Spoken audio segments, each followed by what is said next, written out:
We're on the east side of Allen County, just north of Beaver Dam on the Hohenbrink Farm. Dale and Don, and we're going to start with Don. Don, first of all, farming, you love it in your heart, but you said every day you're really another trade. What do you do every day? I'm a CPA. I have my own accounting firm in Ottawa. Now, does that make you look at farming in a little different limelight every day?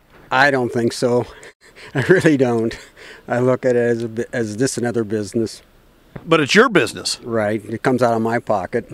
Well, and oftentimes that's where the most important part is. Let's talk about the farm. How did we do this year?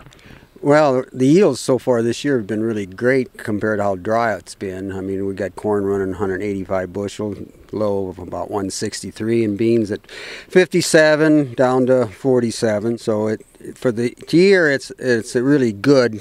I know a month ago I would have sold everything for a lot less bushels than that, and the price is up there. So I have nothing to complain about. Now, how early did you get started? Because you said you didn't really jump on the real early bandwagon. May the 7th was the earliest we've planted any corn this past year, and we finished up planting about the 31st of May, corn. And beans we didn't finish up until the first day of summer.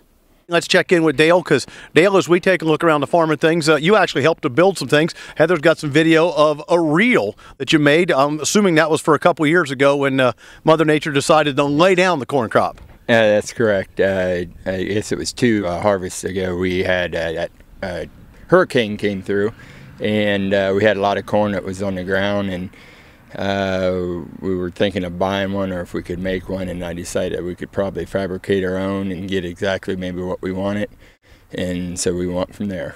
And it worked pretty well. Yeah, not too bad. In fact, we kept it on the combine, and we just had taken it off here a month ago because we had a little bit of corn even last year that had went down.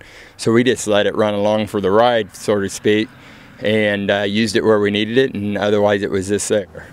As you take a look at the farming operation, on-farm storage, you've got hay and straw and a lot of other things, quite a diversity. Yes, you know, that's one thing, you know, we've been talking maybe we need more storage just because with the way equipment's getting bigger and all the bushels come off faster. You know, local grain elevators, they're not being able to keep up with the needs of what's out here. And you know, it's something we're looking at, is if we're going to have our own storage or more of it, and then sell at a later date or delivery at a different date. Do you ever imagine on October 15th you'd be saying 100 acres left when we'll be done harvesting for the year? Not when I looked at this spring, how late we planted. I would have bet it was going to be a late, you know, late November, maybe even into December. Ever harvest crops this dry? No, not nothing, because like our soybeans, I told you, we did have some that came off as 8.3, you know, and 13's dry, so no. Yeah, you don't want to win the award for the elevator for the year for the driest number, but you did have some pretty dry stuff. Yes, we did. Right now we're in corn that's running right around between 13 and 14%. So again, we need to move on. Any weed out this year? Yes, we planted about 100 acres what we put out this year. Again, every year we plant around that same number. It kind of keeps us diversified, if you want to call it that, or spreads out the workload, and we are in the hay and straw business too, so we get some straw benefits from that also.